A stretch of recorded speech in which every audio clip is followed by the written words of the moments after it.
tema sumamente interesante y que, aunque los demás evangelios lo ubican como uno de los eventos finales de la vida de Jesús antes de su muerte, Juan lo ubica al principio de su evangelio. Y amadas y amados, hoy vamos a estar hablando y pidiéndole al Espíritu Santo que abra nuestros corazones a una de las escenas más poderosas y más extrañas, si se puede decir así, del ministerio de Jesús.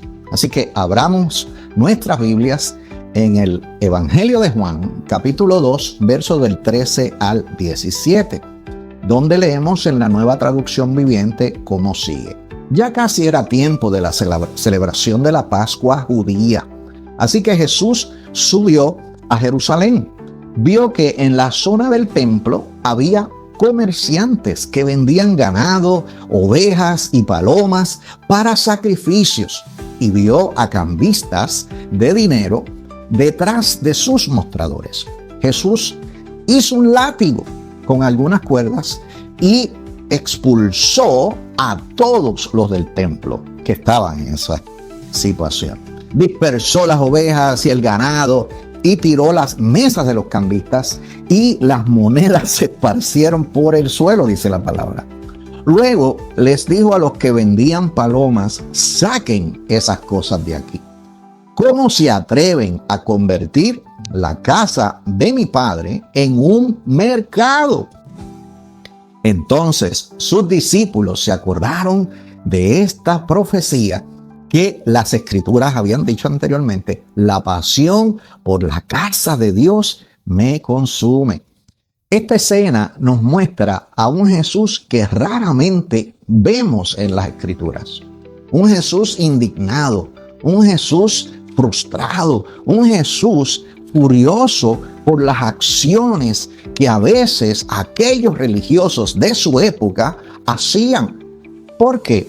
Porque el templo, la casa de su padre, aquello que era el ícono de lo que debería de ser para hacer encuentros divinos entre los seres creados y su creador, se convirtió en un negocio. Lo convirtieron en un mercado religioso. Y permítame explicar qué era lo que pasaba.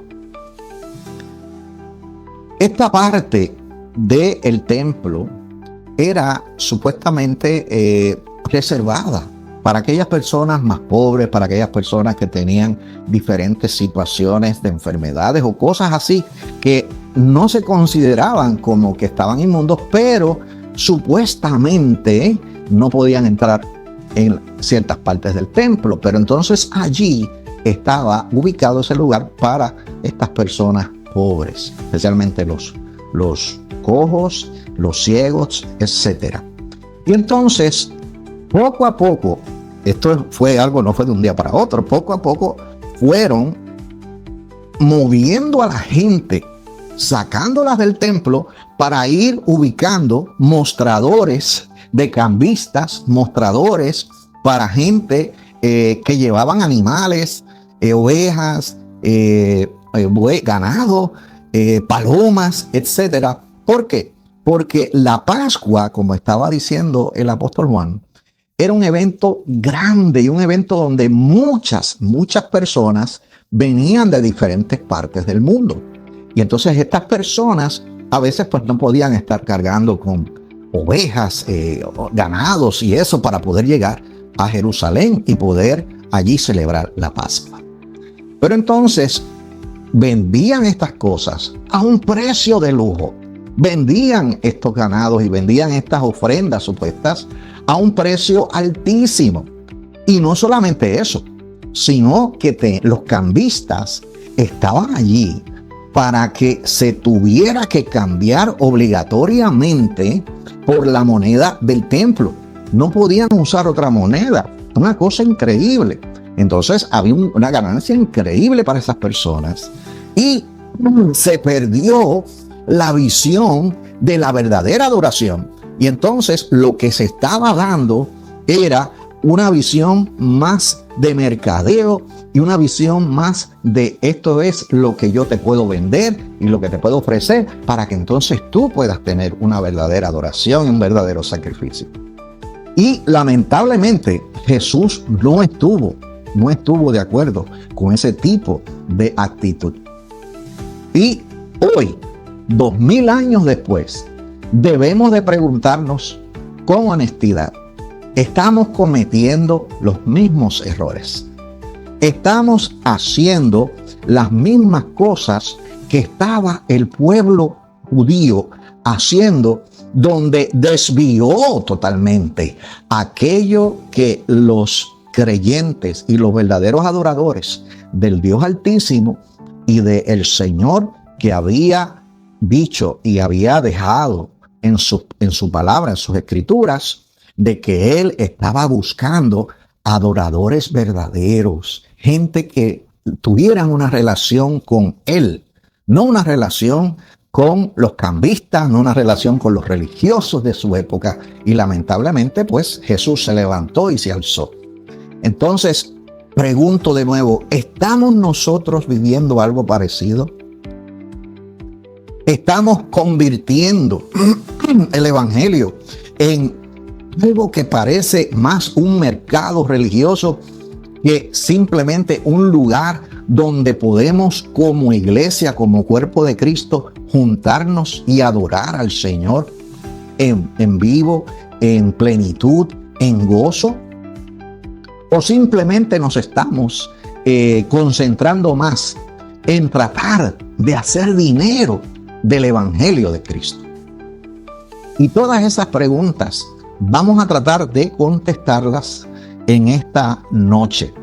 Y hay unos peligros que yo quiero compartir con ustedes, que yo creo que son necesarios evaluarlos y ver cada uno de ellos para poder entonces comparar y hacer una introspección de nuestras vidas y de nuestras iglesias, a ver si lo que estamos haciendo hoy es parecido a lo que estaban haciendo los religiosos de aquella época, lamentablemente.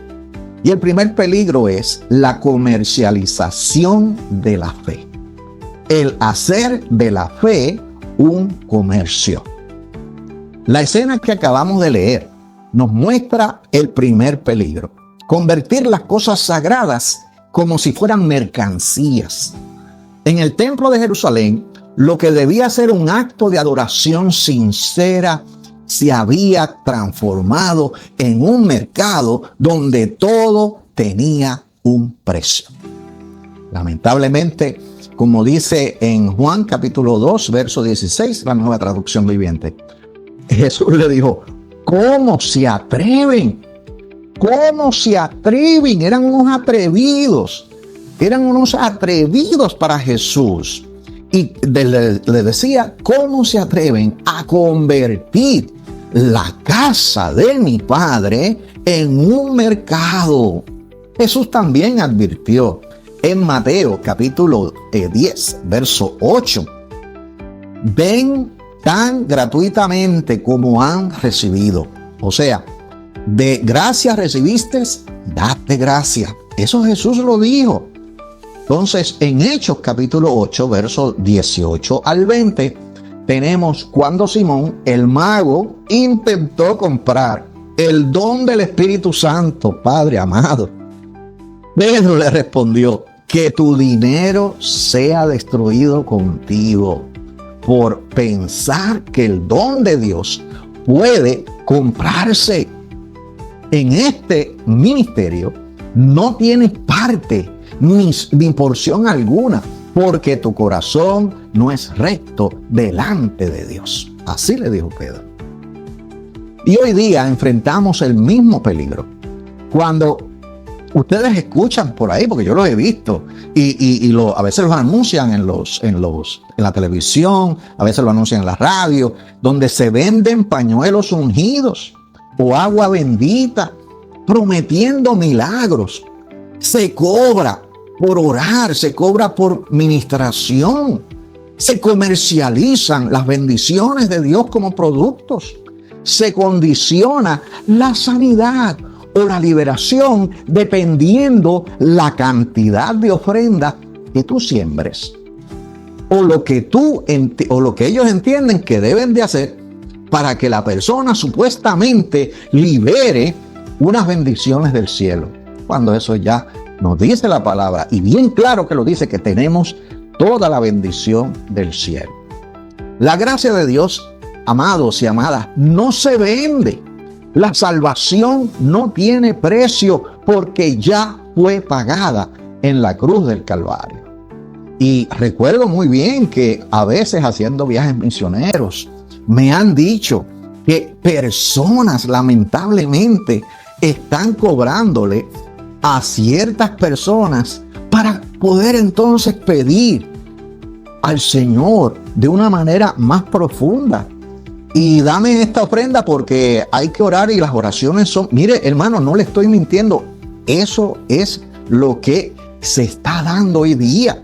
Una vez yo fui a ver un evangelista, y esta persona, para poder dar una profecía, estaba pidiendo una ofrenda de $100 o más. Yo dije para entre mí, ¿cómo es posible? Estamos ante una situación donde se pidió a un grupo, estas son cosas verídicas, se pidió a un grupo de adoración, de alabanza, que acompañara a un ministerio de su propia iglesia a ministrar unas alabanzas, y pidieron más de $10,000 por estar acompañando un sábado y quizás un viernes por la noche. ¿Qué es esto?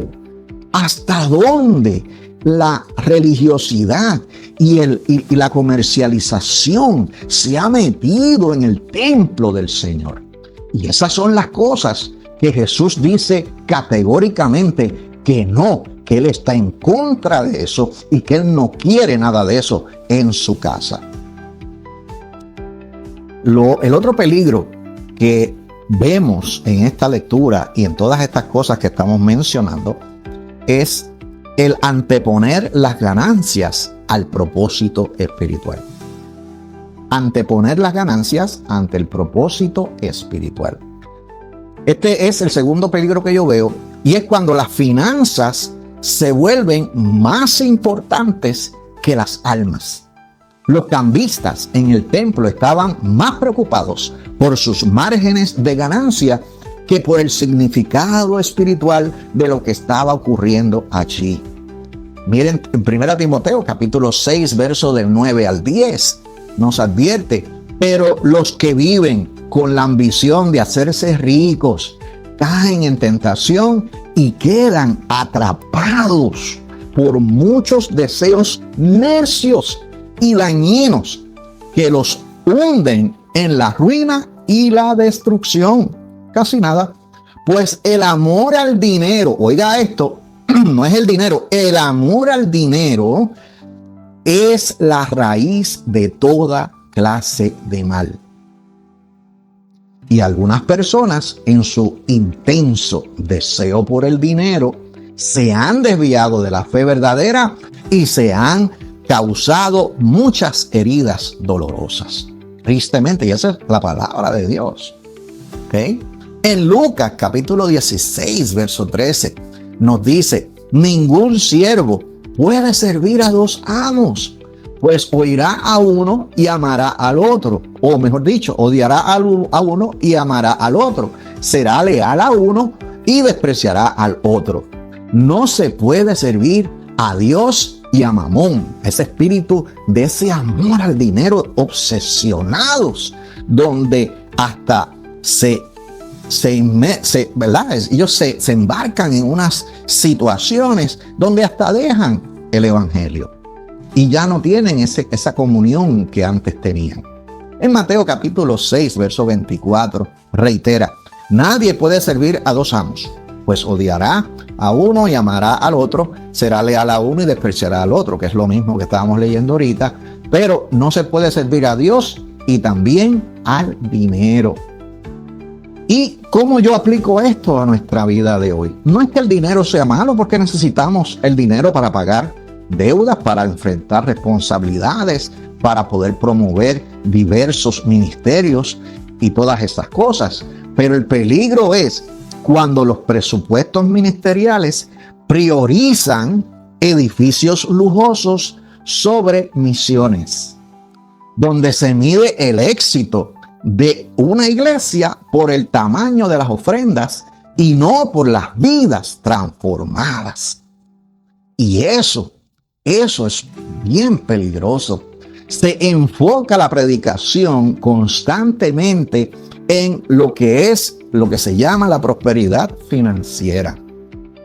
Las decisiones ministeriales se toman basándose en rentabilidad en vez de dirección divina. Aleluya. Dios llama a la iglesia de hoy a ser administradora fiel, no a ser una corporación que maximiza utilidades. Y es bueno tener una buena administración, es bueno usted saber cómo utilizar los ingresos, las ofrendas, los diezmos, como quieran ustedes llamarle, todos esos ingresos que vienen y entran a la iglesia. Es bueno uno ser buen mayordomo, y todos los que están trabajando en eso deben de tener sumo cuidado para poder trabajar con todo esto. Sin embargo, eso no puede sustituir la verdadera adoración o el verdadero enfoque que el Señor nos ha pedido. ¿Y cuál es? Ese es el de nosotros ir a rescatar almas, el de que la iglesia está abierta no como una bóveda para albergar gente y para pedirle a la gente que sigan dando dinero y dando posesiones, etcétera, sino que está para tener diálogos vivenciales, para poder llevar el evangelio del reino a toda nación, tribu y lengua.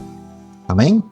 Entonces, el otro peligro que yo veo es explotar la necesidad espiritual de las personas. Cuando se cambian estas actitudes y se tiene esa visión más comercial que de adoración, se tiende a explotar las necesidades espirituales de la gente. Los vendedores del templo sabían que la gente necesitaba animales para hacer sacrificios. Aprovecharon esta necesidad espiritual para enriquecerse cobrando precios de lujo a los peregrinos que venían de lejos. Y en Ezequiel capítulo 34, versos del 2 al 4, él profetiza contra los pastores que explotan al rebaño, contra todos estos líderes que hoy día, tanto en aquel tiempo como hoy día, les gusta explotar y manipular a la gente de la iglesia. Dice en Ezequiel: esto dice el Señor soberano, ¿qué aflicción les espera a ustedes, pastores, que se alimentan a sí mismos en lugar de alimentar a sus rebaños? ¿Acaso los pastores no deberían alimentar a sus ovejas?, pregunta el profeta.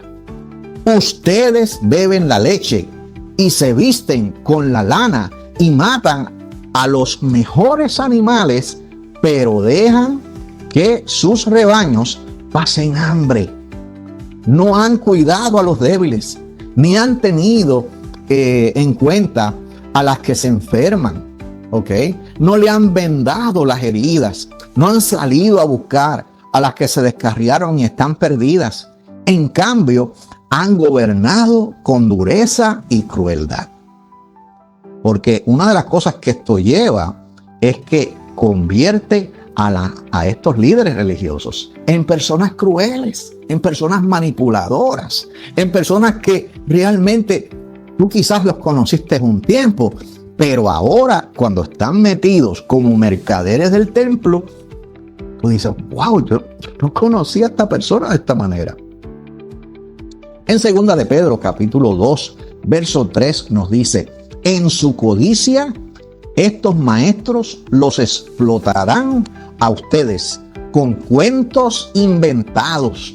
Hace mucho tiempo que Dios los condenó y su destrucción no se detendrá. En Miqueas capítulo 3 verso 11 dice lo siguiente: ustedes, gobernantes, dictan sentencias a favor de sobornos. Ustedes, sacerdotes, enseñan las leyes de Dios solo por un precio. Miren eso. Ustedes, profetas, no profetizan a menos que les paguen. Sin embargo, todos pretenden depender del Señor. Ningún daño puede venirnos a nosotros, dicen, porque el Señor está aquí entre nosotros. Eso decía Miqueas en el capítulo 3, verso 11. Y eso se está viviendo hoy. Sí, se está viviendo hoy. Hay gente que, hay cantantes, salmistas, que si no les dan 10,000 a 15,000 dólares para que puedan estar cantando una noche, quizás una hora o dos, no van a la iglesia. Pastores que tienen que y requieren que se les pague hasta más mínimo centavo, porque si no, no van a predicar. Entonces, ¿de qué estamos hablando, amados? Y ese peligro es una realidad y lo estamos viviendo hoy día. Se condiciona la oración pastoral a ofrendas especiales. Se promete acceso privilegiado y que a Dios mediante siembras especiales que se levantan de una manera creativa. A veces unos domingos usted va y la gente pasa al frente o el predicador viene y dice: necesito aquí 10 dadores de 10,000 dólares ahora, y el Señor fue el que habló, etcétera. Yo no voy aquí a juzgar eso, pero como que hay algo extraño detrás de todo esto. Se manipula emocionalmente a personas vulnerables para extraer dinero. Se venden niveles de bendición, membresías. Hasta a veces yo he escuchado que, sí está, pero si pagas esta membresía premium en la iglesia, entonces vas a tener unos privilegios mejores. Amados y amadas, Jesús nunca cobró por sanar, liberar o ministrar. Él dio gratuitamente porque gratuitamente habían recibido. Y me van a decir: no, pero habían unas mujeres que invertían en su ministerio y tenía un dinero, tenía un tesoro. Claro, porque vivían de ofrendas. Vivían de lo que la gente le quería de corazón brindar y dar. Eso está bien. Eso no está mal. Pero lo que está mal es cuando entonces se trastoca y se toman las cosas y se desvirtúa el orden de Dios por el orden humano. ¿Ok? El otro peligro que yo veo es crear barreras económicas para la adoración. Los cambistas y vendedores habían creado un sistema donde los pobres tenían que pagar precios inflados solo para poder adorar a Dios. Esto contradecía completamente el corazón del Padre. El mensaje del Evangelio lo contradecía completamente. En Isaías capítulo 55, verso 1 nos dice: ¿tienen sed? Vengan todos. Los que tienen sed, vengan a las aguas. Y ustedes que no tienen dinero, vengan, compren y coman. Él dice: sí, vengan, compren vino y leche sin dinero y sin costo alguno. Santiago capítulo 2, verso del 2 al 4 nos detalla.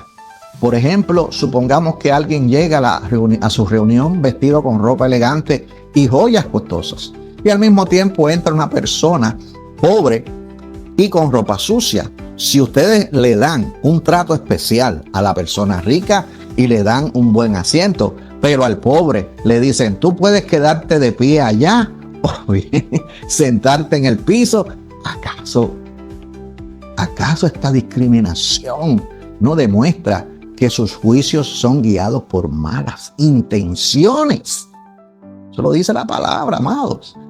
Y en Apocalipsis capítulo 22, verso 17 nos dice que el espíritu y la novia dicen: ven.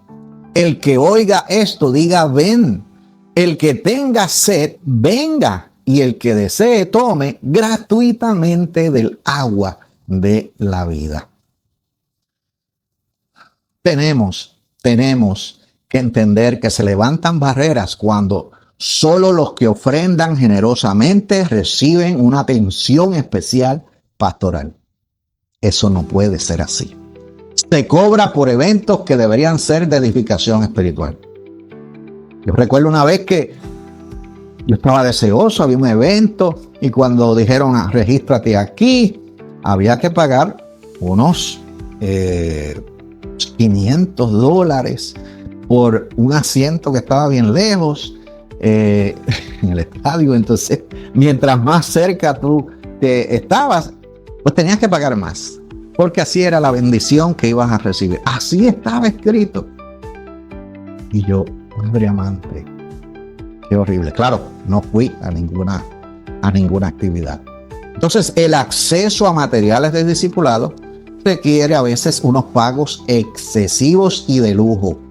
Yo no estoy en contra de que a veces usted tenga que, por algunos materiales que usted tenga que comprar, pues que las personas paguen un justo precio. Eso está bien, porque de algún sitio el dinero tiene que salir. Pero estar cobrando algo que le puede costar $10 y usted lo eleva a $50 porque simplemente quiere ganarse 40, tenga cuidado con eso. ¿Ok? Y entonces se hace sentir también a veces a los pobres como ciudadanos de segunda clase en la congregación. La casa de Dios debe ser un lugar de bienvenida para todos, independientemente de su capacidad económica. Amén. Y el otro peligro que veo es que a veces se pierde el enfoque en la oración y en la comunión con Dios. Jesús declaró que el templo debía ser casa de oración. Cuando el comercio tomó prioridad, el propósito original se perdió y el ruido de las transacciones ahogó el silencio santo y sagrado de esa adoración, de esas oraciones que se elevaban al cielo. En Marcos capítulo 11, verso 17, registra las palabras de Jesús como siguen. Las escrituras declaran: mi templo será llamado casa de oración para todas las naciones, pero ustedes lo han convertido en una cueva de ladrones. ¡Qué horrible! En 1 Timoteo capítulo 2, verso 8 nos dice: quiero que en todo lugar de reunión los hombres oren con manos santas, levantadas a Dios, libres de enojo y controversia. En Lucas capítulo 19, verso 46 nos afirma que las escrituras declaran: mi templo será una casa de oración. ¿Ok? O sea que necesitamos entender de que la casa de Dios, el templo de Dios, no podemos seguir en esa ruta de seguir tratando de mantener un mercado religioso, porque ni son bendecidos ni tampoco dejan que otras personas sean bendecidas. Sí, vamos a tener dinero, pero realmente ¿se lo van a poder gozar? Bueno, las reuniones se llenan de anuncios a veces, de promociones y ventas, pero hay poco tiempo a veces para buscar de Dios. Los programas y actividades a veces superan el tiempo dedicado a buscar el rostro del Altísimo. Las iglesias se parecen más a centros de entretenimiento que a casas de adoración. Sí, a veces usted va a una iglesia y a veces las luces, el humo y todas estas situaciones que son como medio teatrales, es como para un sustituto de que la gente tenga como que un ¡wow! ¡Qué tremendo! ¡Qué chévere se ve esa iglesia! ¡Wow! ¡Tremendo! Y entonces sustituyen la presencia de Dios por estar manipulando esas emociones, esos sentimientos de esa gente. Entonces, lamentablemente, sin oración, la iglesia se convierte en una organización humana. Sin la verdadera adoración, la iglesia se convierte simplemente en un centro comercial, sin poder divino, simplemente un centro de entretenimiento. Y realmente la iglesia del Señor Jesús no es así. Aleluya. Y entonces, el peligro número 6, le podría decir yo aquí, es el sustituir la relación personal por el ritual religioso. Los líderes religiosos de la época de Jesús habían creado un sistema bien complejo de tradiciones y rituales que, aunque correctos en apariencia, carecían de un corazón genuino. Y Jesús en una le tuvo que decir, mira, ni ustedes mismos hacen y logran seguir lo que ustedes enseñan. Dice en Mateo capítulo 15, versos del 8 al 9, estas personas me honran con sus labios, pero su corazón está lejos de mí. Su adoración es una farsa, porque enseñan ideas humanas como si fueran mandamientos de Dios. ¿Ok?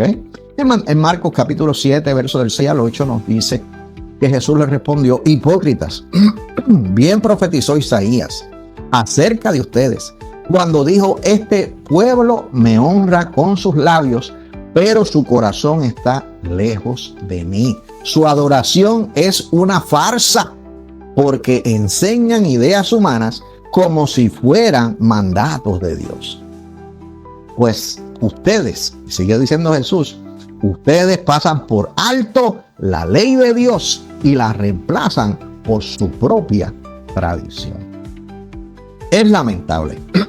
Es lamentable porque a la misma vez, en aquel tiempo, usted va a ver hoy día donde hay personas que lo que hacen es tratar de comercializar todo, y todo se basa en lo que usted puede sembrar para el Señor, y lo hacen no de un corazón alegre, de un corazón sano, de un corazón que quiere dar una ofrenda para el Señor, porque yo conozco gente que no solamente dan diezmo, no solamente ofrendan, a veces dan mucho más de lo que ellos entienden, y lo hacen pero con un corazón sincero, ¿ok? No con un corazón obligado y casi manipulado a sentirse que se van a perder si no hacen caso a las manipulaciones y a los abusos espirituales que a veces se someten en estos tipos de iglesias con tradiciones religiosas. Y entonces, ¿cuál fue el final de esta historia? ¿Cuál fue el final de la historia en que Jesús termina allí? No lo vamos a ver en el libro de Juan, pero usted va a ver en Mateo capítulo 21, verso del 13 al 14, donde dice lo siguiente. Y de ahí es donde yo saco que ¿cuál es el final de esta historia? El restablecimiento de la verdadera Pascua. Nos dice la Escritura, mi templo será llamado casa de oración, pero ustedes los han convertido en una cueva de ladrones. Ahí Mateo termina con ese detalle que ya lo hemos hablado, pero entonces añade algo más. Dice el verso 14, los ciegos y los cojos se acercaron a Jesús en el templo y él los sanó. Aleluya. Hermosa escena. Vamos a limpiar el templo. Vamos a purificar el templo de estos mercaderes. Vamos a echar para afuera todo esto que no es de Dios y vamos a reincorporar y a restablecer, a restaurar lo que es la verdadera adoración y el verdadero propósito que Dios tiene para nuestras vidas y que Dios tiene para su iglesia, para sus templos, donde se alaba y se adora el nombre del Altísimo. Y de aquí es que podemos sacar 4 cosas importantes. Y es que, y con esto voy terminando, cuando echamos los mercaderes del templo, amados y amadas, damos espacio a que los más necesitados se acerquen. Los más que necesitan de nuestro Señor puedan entonces hallar un lugar allí donde ya no hay nadie que los pueda señalar y decir, tú eres un miembro de iglesia de segunda clase o tercera clase, y aunque no se los digan, pero los tratan de esa manera, ¿verdad? Cuando echamos los mercaderes del templo es que ocurre un verdadero avivamiento en la iglesia de Cristo. Ay, se habla mucho de sí, que va a venir un avivamiento y va a venir una restauración del fuego de Dios y tremendo. Y se oyen los temas tremendos, pero si siguen en la misma dirección, en esa actitud de mercaderes del templo, no va a haber ningún avivamiento, ni en ellos, ni en su iglesia, y lamentablemente en la comunidad donde esa iglesia Dios la puso allí para levantar bandera para la gloria de su nombre. Pero cuando echamos esos mercaderes, cuando echamos esas actitudes del templo, usted puede estar seguro, usted puede estar segura de que ese avivamiento se va a desarrollar, de que ese avivamiento se va a soltar. Amén. Y lo tercero es que cuando echamos los mercaderes del templo, entonces los verdaderos milagros pasarán y veremos sanidades ocurrir, veremos portentos del Señor ser hechos, ya sea delante de nuestros ojos o inclusive orando por las personas a distancia. Y el Señor va a trabajar con eso. Y después nos vamos a enterar quizás para que nos digan, mira, usted oró aquella oración y aunque usted no me vio, pero yo estaba escuchando, como quizás muchos están escuchando aquí en este momento, sea de día o sea de noche, a la hora que usted ha podido venir a escuchar este mensaje. Y el Señor ha hecho una sanidad, una restauración, ha hecho un milagro en su vida. Bendito sea el que vive para siempre. Pero todo eso ocurre cuando usted echa los mercaderes del templo. Y por último, cuando echamos los mercaderes del templo, entonces tendremos el tiempo de ayudar a los ciegos y de ayudar a los cojos. Así es. Vamos a tener el tiempo de ayudar a los ciegos y vamos a tener el tiempo de ayudar a los cojos. Y usted me dirá, pero ¿y qué importancia tiene eso? ¿Por qué?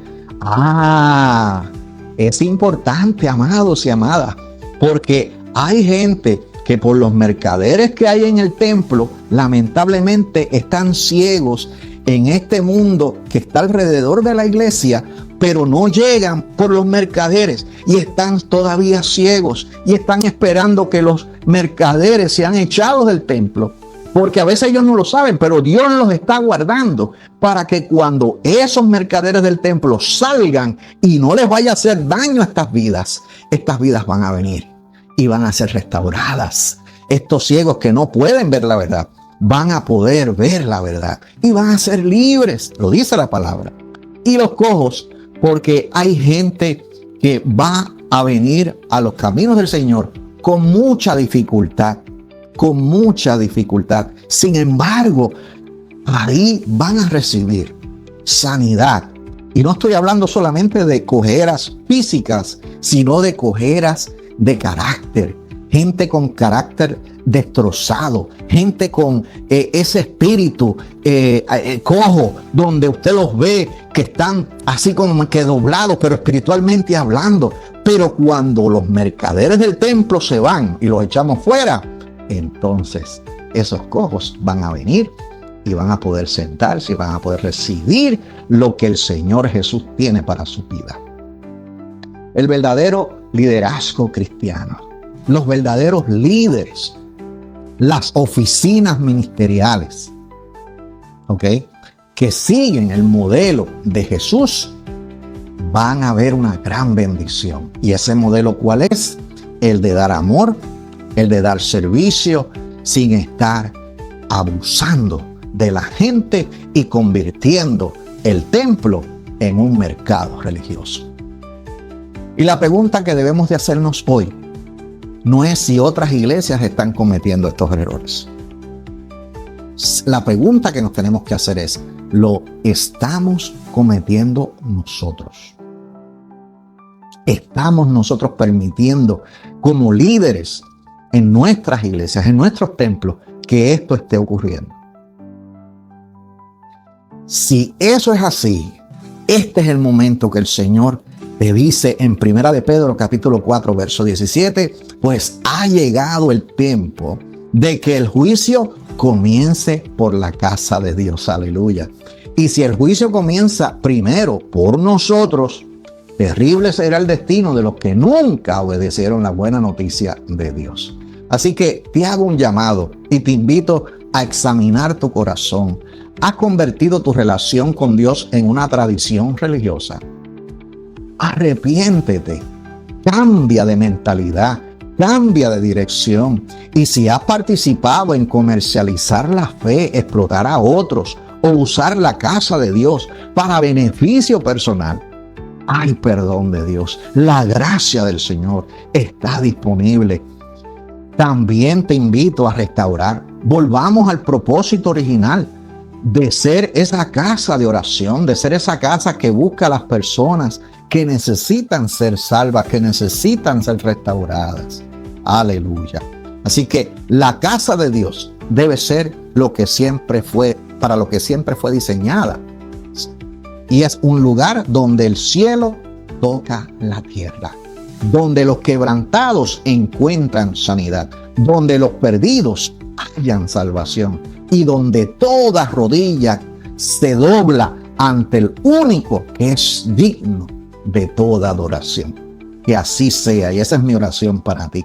En este momento, si hay alguien que nos ha puesto aquí alguna oración, alguna petición de oración, así que vamos a orar por tus peticiones. Como siempre, trato de mirar, pero no veo mucho, pero vamos a orar, que ya el tiempo se nos está acabando acá. Y vamos a orar y vamos a darle gracias al Todopoderoso por esta enseñanza y esta impartición. Así que, Padre amante, Padre bueno, gracias porque hoy hemos aprendido de que tu casa es una casa de oración, una casa de adoración, una casa de estar buscando tu presencia y una comunión más intensa contigo. Decía el salmista: mi alma tiene sed, mi alma tiene hambre de ti, Señor. Y henos aquí, parados en la brecha, pidiendo y clamando que perdones a todas estas personas que de alguna forma, y si nosotros lo hemos hecho, perdónanos, Señor. Pedimos perdón para que esto de estar comercializando tu evangelio, de estar haciendo ganancias deshonestas con lo que tú nos has dado gratuitamente, lo podamos enmendar. Permite, Señor, que cada petición que se ha levantado aquí, cada persona que ha pedido que se ore, que clamemos por sanidad, que clamemos por restauración, que clamemos, Señor, por sanidad de alguna enfermedad, etcétera. Permite, Señor, que tu mano sanadora y por las llagas de Cristo sean sanados. Gracias, Padre. Soltamos esa palabra de sanidad, soltamos esa palabra de poder sobre estas vidas. Gracias, Padre, por escucharnos. En el nombre poderoso de Jesucristo, tu Hijo amado, lo pedimos. Amén, amén, amén. Muy bien, amados y amadas, hasta aquí. Que el Señor nos los bendiga y hasta la próxima semana. Bendecidos sean todos. Aleluya.